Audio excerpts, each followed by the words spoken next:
Васко, Васко.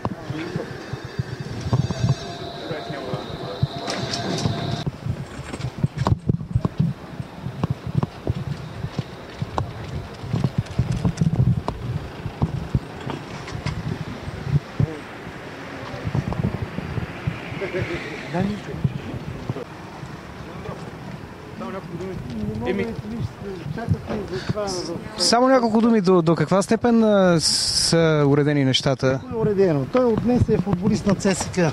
За колко време? За 1 година под наем. Бързо ли се разбрах? Бързо, да. Ще взема ли по-голяма заплата или по-малка заплата? Не мога да ви кажа. Не мога да ви кажа, извинявайте. Това ще бъде официалното представяне, че си... Еми от клуба ще ви кажат.